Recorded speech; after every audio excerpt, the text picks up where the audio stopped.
The Tampa housing market is shaking things up this month. Prices have dipped nearly 10%, homes are sitting longer, and buyers are finally calling some of the shots again. But here's the thing. What's happening behind those numbers tells a much bigger story.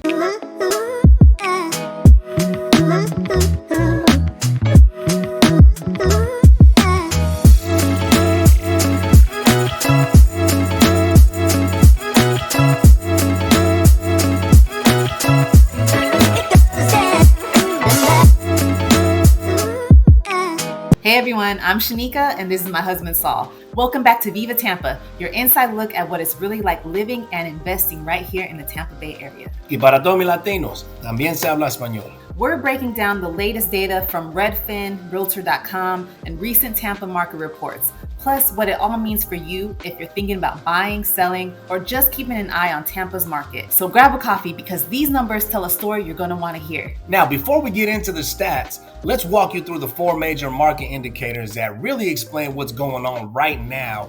Inventory, median price, days on the market, or better known as DOMs, and closed deals. Now, inventory tells us how many homes are for sale. More inventory means more options for buyers and more competition for sellers, right? The median price gives us a snapshot of affordability and value trends. Days on market shows how quickly homes are selling.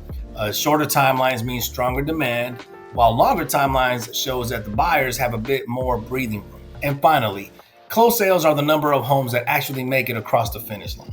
Those four numbers together tell the story of Tampa's market. And this October, that story is all about balance returning, opportunities opening, and the frenzy cooling off. Let's start with the number everyone's watching, the median home price.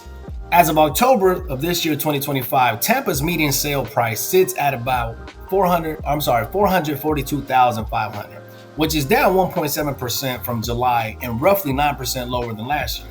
But the important part is this: the rate of change has slowed. We're no longer seeing steep monthly drops. Prices have leveled out, showing that buyers and sellers are finally meeting at a more realistic middle ground. Now, try to think of it as a reset, right? The market overheated in 2022 and 2023, but now finding a healthier rhythm, if you will. And areas like New Tampa and Wesley Chapel are holding steady thanks to new construction and strong demand, while older or unrenovated homes are where buyers are finding the most flexibility. Now, inventory tells another important story. As of October of this year, Tampa has 2,081 active listings, which is down about 9.5% from July, which was 2,299, but still up 75% compared to last year's 1,200. That's a big shift. Buyers have more to choose from, and sellers are facing competition again. A year ago, you might have been lucky to see one home pop up in your preferred neighborhood. Now you can compare multiple options side by side. It's a sign that the market is rebalancing. The days of lightning fast sales are behind us for now, and Tampa's entering a more normal, sustainable phase. So even though listings dipped slightly from summer, we're still in a much healthier position than we've seen in years. Homes are sitting longer now. The median days on the market is about 42 now, up 56% from July's 27 days, and about 10 to 12 days longer than this time last year. That gives buyers something we haven't seen in a while: time. They can tour multiple homes, think things through, and negotiate without the pressure of a dozen competing offers. And for sellers, this is where strategy matters. Pricing and presentation are key. Homes that are staged, marketed professionally, and priced right are still selling, even if it's taking a little longer. Overpricing, though, is risky. It's what leads to those listings that sit for 60, 70, even 90 days with no offers. Now, since October's numbers aren't finalized yet, let's look at September of this year, which is the most recent full month of data. Tampa recorded 497 closed sales. And as you can see here, that's down 22.6% from June's 642 closings. And compared to October of last year, closings are down nearly 30% year over year, showing how much longer buyers are taking to make decisions and how much slower the pace of sales have become. That slowdown lines up perfectly with what we're seeing across the board. More inventory, higher DOM, and a more cautious buying approach. But fewer closings doesn't mean a weak market.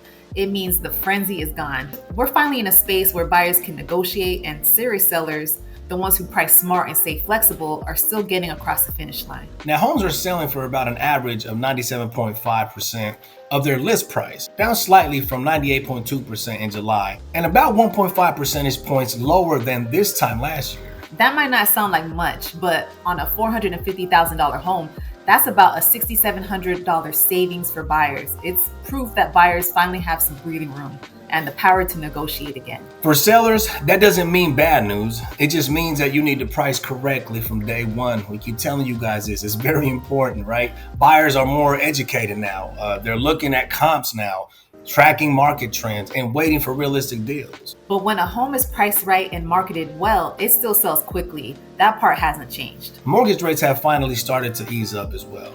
The average 30-year fixed rate is sitting at around 6.25%.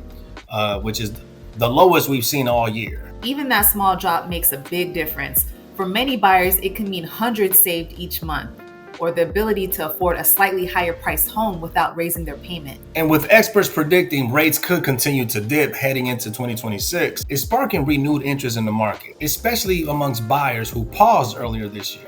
Now let's take a look at what's making headlines right now, because Tampa's housing story is part of a much bigger national trend. Yep, so across the country, Daily Mail recently reported that 1 in 7 home buyers walked away from contracts in August, mainly due to inspection issues, financing hiccups, or simply finding better deals elsewhere. It's a clear sign that buyers are being cautious and taking their time before committing. And we're seeing the same here in Tampa as well. We're also seeing builders respond to this shift. According to Builder Online, many Florida builders are now offering major incentives like mortgage rate buydowns, appliance upgrades, and closing cost assistance to attract buyers.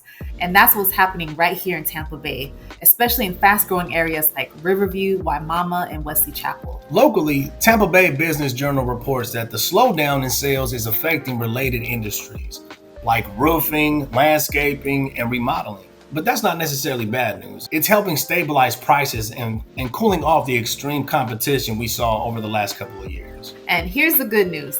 Zillow just ranked Tampa in the top 10 U.S. cities for long-term housing stability going into 2026. And that's thanks to steady job growth, population gains, and infrastructure projects like the downtown West Shore Connector and major suburban expansion in Pasco County. Plus, October and November are statistically 2 of the best months to buy. Fewer buyers are shopping, which means sellers are more motivated to negotiations. So while the headlines sound mixed, a little slowdown here, a little caution there, the big picture is clear. Tampa's market is stabilizing. Buyers finally have leverage, and sellers who adapt are still coming out ahead. Now, buyers, this is your moment. Homes are staying on the market longer, sellers are negotiating, and rates are easing up. We've had several of our buyers purchase homes for thousands under listing price, and many have gotten seller concessions or full closing costs paid, something we haven't seen since before the pandemic. Yep. Now that kind of flexibility gives you power, right? I mean, you can negotiate, ask for credits, and make strategic moves that save you real money. And if you wait for the perfect rate, you might miss the right opportunity. The best deals are happening now, while sellers are motivated and competition is lighter. So sellers, the market is still strong, but it's no longer a list high and see what happens kind of market. We mentioned that in our previous video, right? The homes that are selling are the ones that are priced correctly from day one, marketed professionally and presented beautifully online.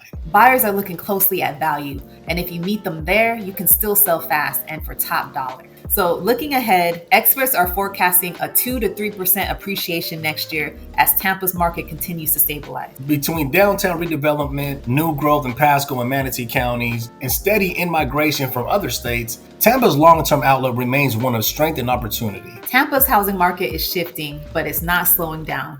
We're seeing fewer closings, longer days on market, and more balance overall. And that's a good thing long term. Whether you're planning to buy or sell, it's all about strategy and understanding the numbers behind today's headlines. Don't forget to like and subscribe to our channel for more Tampa market updates, neighborhood tours, and real estate insights. Take care and stay blessed.